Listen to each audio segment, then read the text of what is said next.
Welcome to InnerShine. Today we're talking about why being loved can feel uncomfortable. Being loved is supposed to feel safe. At least that's what we're told. So when someone shows up with consistency, care, emotional availability, and instead of relaxing, you feel tight, uneasy, or even irritated, it creates confusion. You might think you're ungrateful, or emotionally unavailable, or bad at relationships. But the truth is simpler and harder at the same time. Being loved feels uncomfortable when love was never safe for you to receive. Your nervous system doesn't respond to what is healthy. It responds to what is familiar. If love in your early life came with conditions, if it required you to behave a certain way, stay quiet, stay useful, stay emotionally aware, then love was never rest. Love was work. You learned that connection meant effort, that closeness required vigilance, that affection could be withdrawn at any moment. So your system adapted. It learned to stay alert, to scan for changes, to brace itself even in moments of warmth. Now fast forward to adulthood. Someone loves you openly.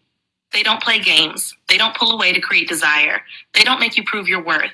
And suddenly, instead of feeling grateful, you feel uncomfortable. Because your body doesn't recognize this as love. It recognizes it as unfamiliar territory. There's no adrenaline, no tension, no emotional puzzle to solve.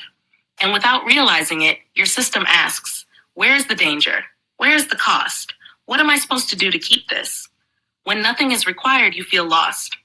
This is why calm love can feel boring at first. This is why kindness can feel suspicious. This is why being chosen without effort can feel undeserved. Not because you don't want love, but because your nervous system learned intimacy through instability. And when instability is gone, the body doesn't immediately relax. It searches. That searching often gets mislabeled as lack of chemistry. But chemistry is not always connection. Sometimes it's just a familiar stress response. Being loved challenges the identity you built around earning connection. If you were loved for what you did, not for who you were, then being loved for simply existing feels disorienting. There's nothing to fix, nothing to manage, nothing to prove. And that silence can feel louder than chaos. That's where the discomfort begins. Stop here. When love doesn't demand anything from you, it removes the role you learned how to survive in. If you spent years being the one who adapts, understands, holds space, fixes, waits, or stays emotionally alert, that role became your sense of safety. You knew who you were in connection. You knew how to belong. So when someone loves you without asking you to perform, something deeper than fear shows up. Identity loss. You're no longer the one earning love. You're just the one receiving it. And receiving can feel far more vulnerable than giving. Giving keeps you in control. Receiving requires surrender. This is why being loved can feel exposing. There's nowhere to hide. No strategy. No emotional leverage. Someone sees you without you doing anything special. And that can feel unbearable if your sense of worth was built on usefulness, strength, or emotional intelligence. Love like this doesn't activate your coping mechanisms. It deactivates them. And when coping mechanisms shut down, old emotions surface. Grief, anger, loneliness, fear. Not because the relationship is wrong, but because your system is finally safe enough to feel what it never had space to feel before. This is where many people self-sabotage. They say, I don't feel it. I think something's missing. I need more passion. But what they're actually experiencing is withdrawal from chaos. Chaos gave you direction. Chaos gave you intensity. Chaos gave you something to react to. Peace gives you yourself. And that can feel overwhelming if you've never been taught how to be with yourself in connection. So instead of leaning in, many people unconsciously recreate familiar pain. They return to emotionally unavailable partners, to mixed signals, to relationships that keep them guessing.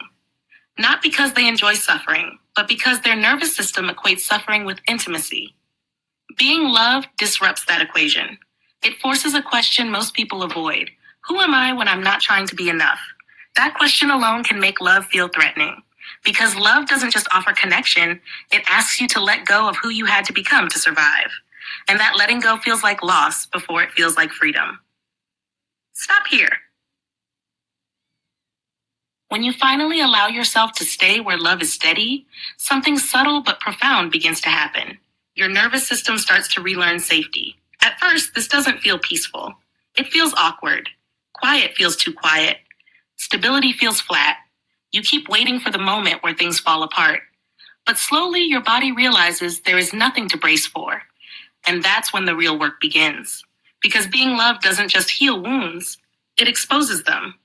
It shows you how much of your identity was built around earning connection, how much of your self-worth depended on being needed, how much of your strength came from surviving instability rather than resting in trust. This is why love can feel uncomfortable. Not because it's wrong, but because it asks you to grow beyond the version of yourself that learned to survive without it. Healthy love requires a different kind of courage, not the courage to endure pain, but the courage to stay present when nothing is being taken from you.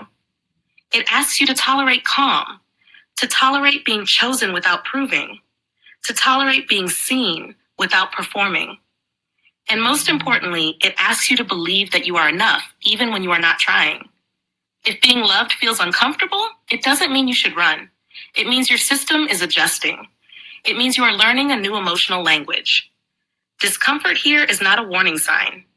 It's a transition from chaos to clarity, from survival to connection, from earning love to receiving it. And that transition takes time. Be patient with yourself. This isn't about forcing comfort. It's about allowing safety to become familiar. Thank you for being here. Don't forget to subscribe.